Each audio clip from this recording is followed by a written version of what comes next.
Welcome to Horizonte, a show that takes a look at current issues through a Hispanic lens. I'm your host, Catherine Anaya.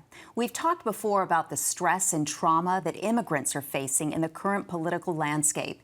Here in Arizona, a nonprofit serving students, dreamers, and immigrant families is helping them heal through the power of art. Aliento's arts and healing program called Cultiva is opening doors for dialogue and healing, especially in Latino communities, where stigma around mental health can run deep. Here to talk more about how Cultiva is helping families discover new ways to transform pain into strength is the program manager, Ileana Salinas. Nice to have you here. Thank you so much. Us. Thank you for welcoming us. Good to see you. So talk to me a little bit about the pressure that families are facing right now, immigrant families in particular. What kind of trauma and mental stress are they dealing with? Yeah. Well, one of the main things is the uncertainty about what is going to happen. Every day the news are changing.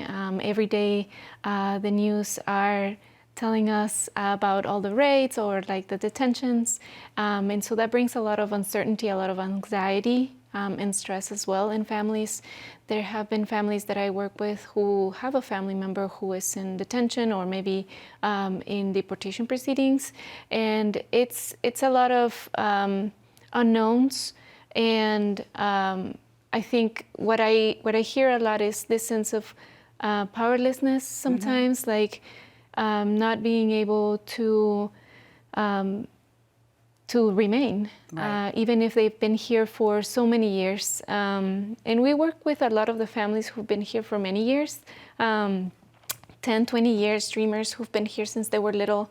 And so what we try to do is to bring about in our workshops coping skills, but also what is like an opportunity for expression of all of those feelings, processing, and also for expression of those emotions through art. And that's why this program is so important, because they're going through a difficult time emotionally, physically, so many different emotions. And this is helping them transform some of that pain into strength, right? Yes, yeah. The mission that we have is transforming that trauma, that pain, that fear into hope and action. How do we also turn all of these difficulties into resiliency? So we talk about resiliency, agency, because a lot of, when you think about trauma-informed care, it's important to always have options. And so we try to include options for people to decide whether they want to process or if they want to express something. Because what happens with trauma is that it makes it so that you feel like you don't have control over the situation, or you don't have control over your life. So bringing about the topics about agency, resiliency, which we all have, it really helps to connect with ourselves, but also to connect to each other and to know that we're not alone, that we're going through this together. That's so important, that shared experience and being able to tap into that resiliency that you say we all have. Let's talk about the different ways that you are helping families channel these stories and these experiences together. Let's start with the visual arts part of the program. And we have some photos of some of the students that you have helped to express themselves through art. Talk to me about how impactful that is. Yes, so we have some partnerships at the elementary level, junior high, and also high school level. And at every level, we see the creativity blossom from these students, whether it is in like a canvas with acrylic paint, or we also do different mediums, watercolor, or we've done stamps. We have different visual arts. And the idea is for them to express in only about 35 minutes whatever comes to mind and what comes to their heart about the topics that we talk about. And so the way that I think about it is that it's like spontaneous art. And it is always amazing, surprising to see how much they can say in those 35 minutes through art.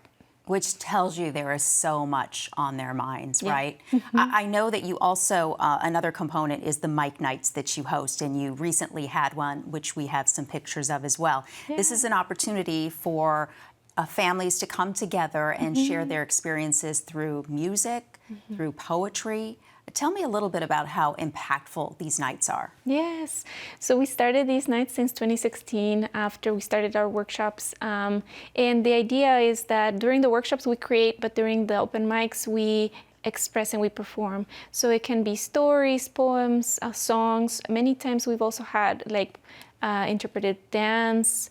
And the idea is that not only people who are impacted get to share what they're going through in their own way, but also supporters and people who might not be directly impacted, but they still want to support, they get to come together and share as well. And it's a safe space for them. Yes, it's a safe space.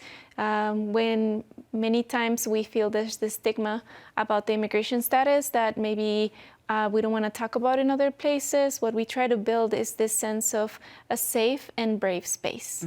I love that. And I love the opportunity to create this outlet for everyone to be in a safe space and share and really identify with each other, because Yes. I think that makes a difference for anybody going through some kind of healing process. So let's talk about your partnerships with the schools. Tell me a little bit about that and what you teach in the schools. Yes. So as I mentioned, we have partnership at the elementary level, junior high, high school, and we also have a fellowship with students who are in college right now, and so they create their own events.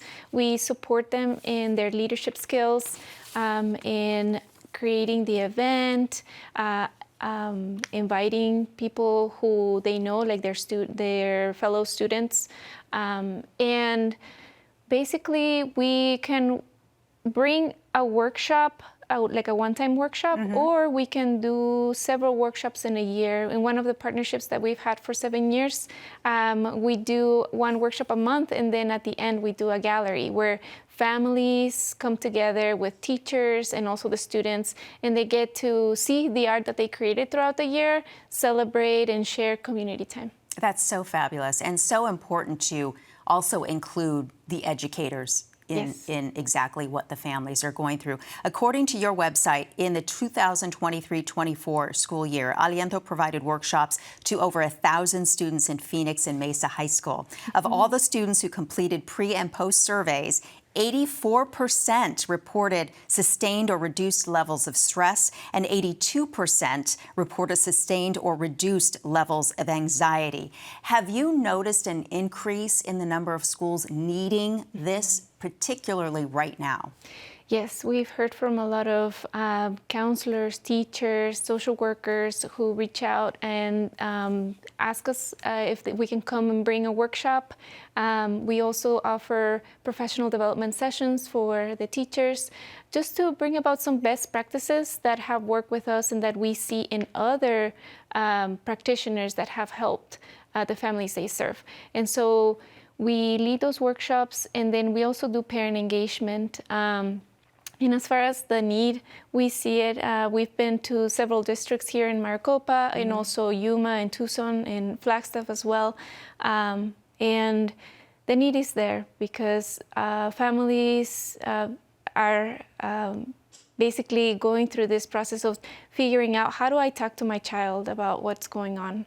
How do I basically process these emotions, or maybe have a way for them to process them? And so the teachers see this as an opportunity to not only provide that for the students, but also connect with the students in a different level that they usually might not. And what are some of the questions that educators have on their minds right now when they're dealing with the trauma and some of the mental health issues that their students may be facing? So what we've heard is some families are afraid of coming to school because they don't know if there might be rates going to the schools. There have been requests for virtual so that the students can still have an education but at home. And so a lot of the teachers might ask us for tools of what to do or what to say to support the families. Have you noticed an increase in the partnerships and the schools that are wanting to partner with you, especially right now with everything that is impacting immigrant families? Yes.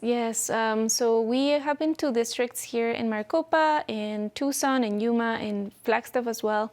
And we do have a lot of requests. We're doing the best we can. to fulfill them all. We're a small but mighty team, but I think what we're trying to do is to also offer resources on our website so that the teachers can also access them directly. So we have a toolkit for best practices. We have a community wellness resources, Know Your Rights, and then also like a preparation plan, as well as our college access. So we have so many different resources there, and we try to let people know and the teachers know that they can come and get some resources there or invite us. We can do professional development sessions for their meetings, and then also parent engagement. We've done that in the past as well. Which is so important to have the parents involved. But the educators, what is the biggest challenge they say that they're facing right now?